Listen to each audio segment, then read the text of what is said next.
Hey, what's up, everybody? Got a new little segment that I want to try out with y'all. I think we might call this Tech Report or something. We're just going to go over a couple of technology related news stories that caught my eye over the past this week or the past several days. I'm just trying it out. I haven't figured out if it's going to be an everyday. Well, it won't be every day, but it might be a weekly thing. I'm not sure. Anyway, first one that caught my eye was that the police are testing out a live Google Earth to watch crime as it happens. I don't really know if this is a good idea or not. I mean, if you're one of those people who are worried about government and all that watching you way too much, this would seem like an invasion of privacy.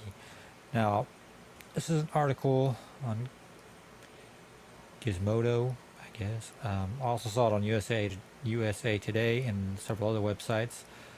And as they're saying, they can track suspects in cars. Like if they hear a report of robbery happened here, they can track the person leave. They cannot see your face or anything, but what they can do is they will track you from the sky, as they can track your videos. But they can also use other cameras, like cameras from convenience stores and cameras from like red light cameras and there's cameras all over cities. What they do is they take that data tracking you here, and then they find out what cameras you're walking by on the ground, and they get that footage and they put it all together, and they can pretty much really track you in real time. Now, just using Google Earth by itself, they're just going to see, they can see a person. They can't see your face or identify you. At this moment, they can't zoom in. Well, I'm sure they could zoom in that close, but they're saying they cannot zoom in close enough to identify facial features or, identify you like that. But they can track a person's movement or a vehicle. But if you combine that with using other cameras, that could end up being quite an invasion of privacy. And I think if that's where the world's going, man, that's really, whew, talk about always being watched. That's like living in a Vegas casino 24/7. Cameras always on you. But on one hand, I think it's a good idea to lower crime rates. But on another hand, I think that is, I don't know, that's a little much. That's a little much. That's that's a lot of tracking. Like I said, they're only trying. It's only being tested in select cities, select departments. It's not a nationwide thing at this moment. It's just a test program. But I don't know. It's a little weird. It's a little weird. It's a little much if you ask me. Um, Next up, another one that I thought was weird is Google has applied for a patent on contact lens camera. Now, I don't wear contacts. I don't wear glasses. I wear sunglasses, but I don't need reading glasses or anything. But I don't know about this. There's one here, different article. It's difficult about the same thing, but it's about contact lenses with the electronics built into them to basically you blink to take a picture or something. I don't think I want electronics on my eyeball like that. I mean, what if it short circuits or something like that? It's an interesting concept, but is this where the world is headed? That we have cameras built into our contacts? What's next? They're just going to implant them into our heads? I mean, who's taking pictures that much anyway? Where you need to blink, blink, blink, blink, taking pictures like that. I mean, I think they have a problem now with Google people with Google Glass getting banned in bars and strip clubs and stuff like that. Somebody wearing something like that, you never know. You never know. So it's interesting that technology has evolved to a place where we can even do stuff like that. But I think this is a bad idea. Like, a really bad idea. Now, if they could come up with a way to use some type of electronic contact lenses to help people who are maybe blind or really have a hard time seeing, that'd be a great idea. But just to make it so people can have cameras attached to their eyeballs, I think that's a little much. Next up, that caught my eye is according to I'm not sure how they did this. They used something and somehow they figured out. I guess I should have reread this before I jumped on here. But the gist of it is 37% of games purchased on Steam never get played. And I actually agree with this because I've purchased a lot of games and never played them. But I think for the big part of why 37% of games that you get through Steam never get played is because a lot of them get bought through bundles. Because me, I buy a lot of bundles. Like I'll see a bundle, it'll be like $2-3, and it's like sometimes there's only one game in there that I really want. But I'm like, hey, for $2, it's really worth it. And you may end up with like 10 games, and you play one or two of them, and you don't never play the other 8. So that I really agree with those statistics that they've come out with. But I'm not sure. I still think that's really not much of a number to worry about. But I think that is a valid number. Plus, a lot of games get gifted to people, and they just don't play them. Anyway, I just thought that was an interesting fact. I didn't really have much more to say about that. This I find interesting. That Google, what do they call it? Not Google. Apple CarPlay, aftermarket stereo, like what did they say here? It's not Panasonic. It's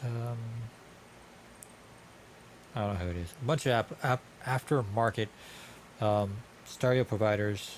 Pioneer. There it is. My bad. Are gonna start.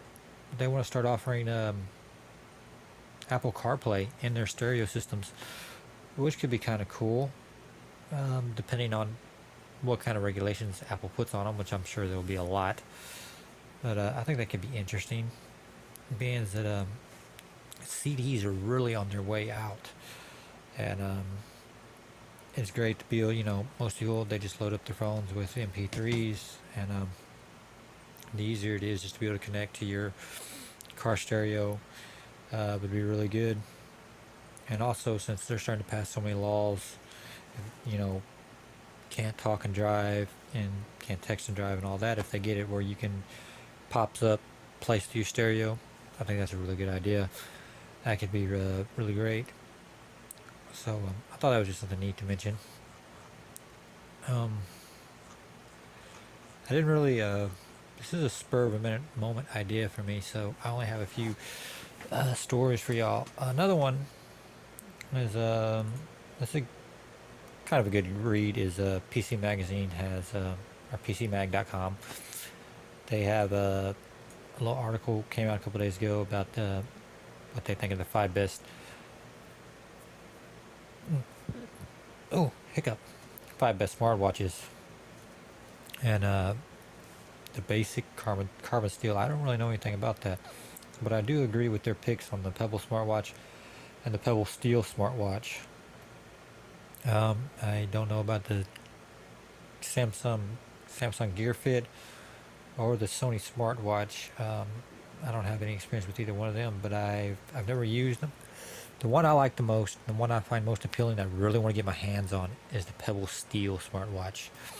Just because I think it's the closest right now. It's supposed to have really good software, really good battery life, and with the Pebble Steel, they're getting a little bit better on the stylings of it. For someone like me, because I'm a watch collector and I'm a watch enthusiast, so I look at a watch on more than just what it can do. I mean, I need the look, the style, the feel, the comfortability. So I really want to get my hands on one of those and just see what it's like on the wrist, how it looks on the wrist, how it functions on the wrist. I'm hoping to do that in the near future. Something that I am really looking forward to getting my hands on when it comes out.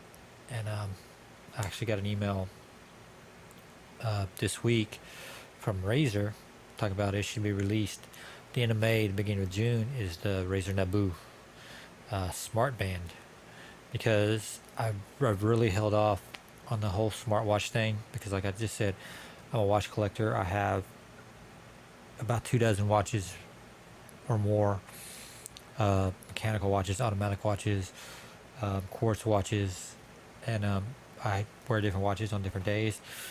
I'm a real watch enthusiast, and I just really can't see myself giving up my different watches just to wear the one smartwatch all the time, and I'm definitely not going to wear two watches.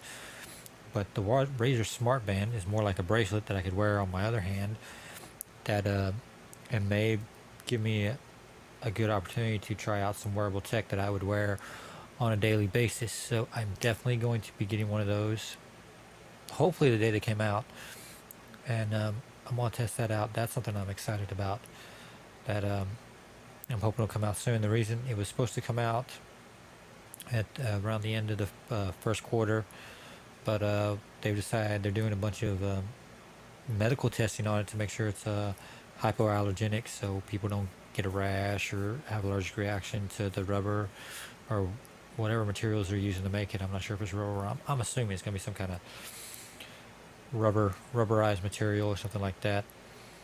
But I'm really looking forward to that. I think it could be interesting.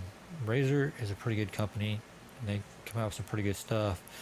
And it's a good concept. So if the hardware is there and the software is there, I think it could be real good, depending on the functionality and what all it can do.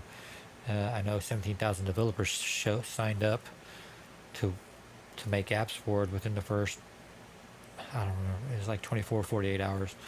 I signed up myself. I would really like to work on an app for that.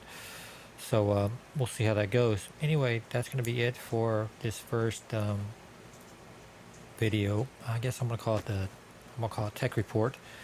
So it'll be this week's Tech Report. And if y'all like it, leave a comment. Let me know y'all like it. Let me know if you want me to keep doing it. I'll do a few more stories. Make it a 15, maybe 20-minute video every week. Just let me know what you think, and we'll talk about different tech-related stuff. Also, I want to not just be tech-related stuff, but there's also a lot of automotive tech I'd like to discuss, because I think that's a part of the tech world that gets overlooked a lot. There's a lot of really cool automotive tech out there, and I'm an automotive enthusiast, so I'd like to either add that to one of these videos or do a separate automotive tech video. We'll just see how it goes. Anyway, thanks for watching. I'll see y'all soon, and hope you have a great day.